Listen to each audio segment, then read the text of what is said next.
Joe is being accused of forcing his hype man into 4,000 plus crazy acts as a tool of control, and they say there's audio of a plot to take him out. What we're about to get into is going to shake the foundation of everything you thought you knew about one of hip-hop's most beloved figures. We all watched the Diddy situation unfold and thought, this is it. This is the apex predator. We thought it couldn't get any wilder. We were wrong, because a lawsuit has just dropped that is so explosive, so detailed, and so disturbing, it feels like a direct sequel. The name at the center of this storm, Joseph Cartagena. You know him as Fat Joe, and the man pointing the finger isn't some stranger. It's his hype man of 17 years, the guy who was on stage with him for nearly 2 decades. This isn't just a story about unpaid wages. According to the court documents, this is a story about a sophisticated criminal enterprise, psychological torture, and a level of alleged sexual coercion that is just breathtakingly evil. This is a RICO case, a trafficking case, and if even a fraction of what's being alleged is true, it's the end of an era. So let's start at the beginning. Picture this. It's 2005. Terrence Dixon, a guy they call TA, links up with Fat Joe. For the next 17 years until 2022, he's the ultimate utility player. He's the hype man getting the crowd live. He's a writer and vocalist on tracks. He's the tour manager. He's the bodyguard. He's family, or so he thought. According to the lawsuit, TA was instrumental in creating some of Joe's biggest hits. We're talking All the Way Up, Congratulations, Ice Cream. He was allegedly promised 15% of everything, the music, the tours, the merchandise, a fair slice of the pie he was helping to bake. But according to TA, the checks never came. The credits never appeared. The lawsuit alleges that while TA was on stage screaming all the way up, his bank account was all the way down. He claims he was denied over $600,000 in royalties alone. The lawsuit alleges a scheme where fake contracts were created, where fraudulent split sheets were submitted to BMI and ASCAP, effectively erasing his name from his own work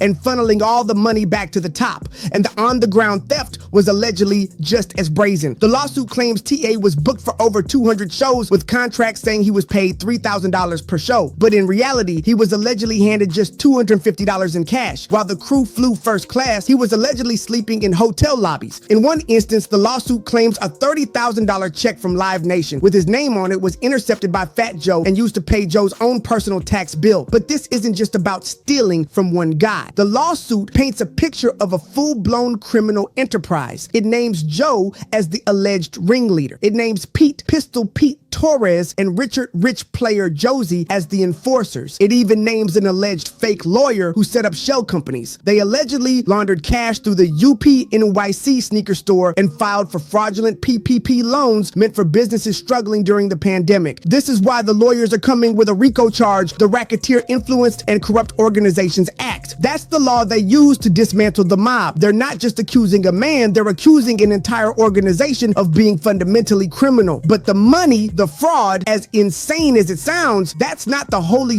moment of this story. That's not the part that makes your stomach turn. No, to understand that, we have to go to a dark, dark place. The lawsuit alleges that Fat Joe used sexual acts as a primary tool for psychological domination, humiliation, and control. This isn't being framed as consensual groupie culture. This is being framed as textbook sex trafficking under the TVPA, the Trafficking Victims Protection Act. The plaintiff, Terrence Dixon, alleges he was forced into over 4,000 sex acts. 4,000. The allegation is that his compliance was directly tied to his survival. Refuse an order and your flight home from Europe gets canceled. You're stranded with no money, no passport, no way home. Refuse an order and you lose your job, your shelter, your food. The lawsuit alleges this was a system designed to break him down completely to make him utterly dependent on his abuser. Let's go to a specific incident cited in the filing. Picture this: a hotel suite in Miami. The crew is there. Fat Joe allegedly brings a woman back and orders TA to perform intimate acts with her with the bathroom door open in front of everyone. The lawsuit claims Joe was shouting directions, giving explicit instructions. The crew, including enforcer Pistol Pete, was reportedly watching and laughing. One member allegedly made comments about not wanting to witness what was happening. TA reportedly did not want to participate, but what choice did he have? He was thousands of miles from home, his entire livelihood in the hands of the man giving the orders. According to the lawsuit, these horrifying performances were sometimes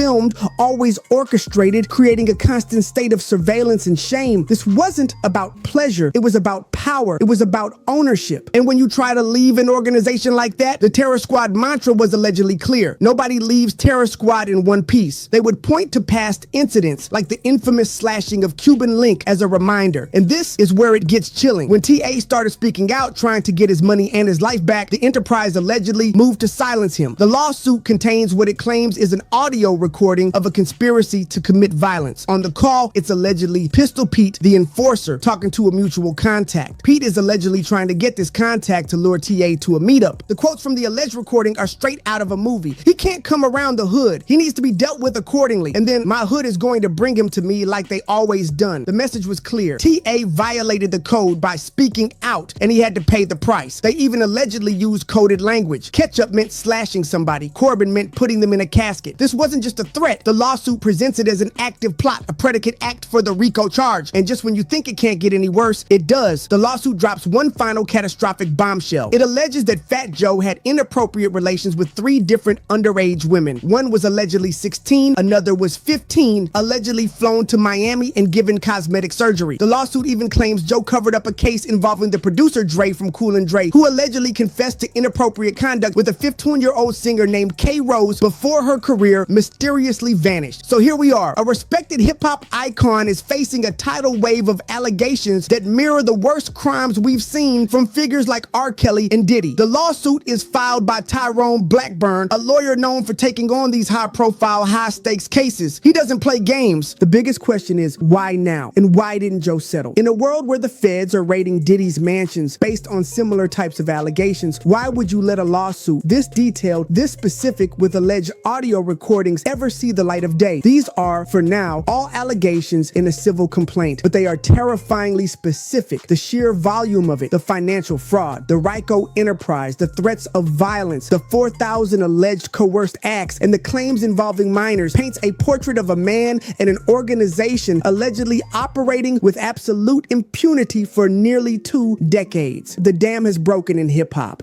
and we are just now beginning to see what lies beneath the surface.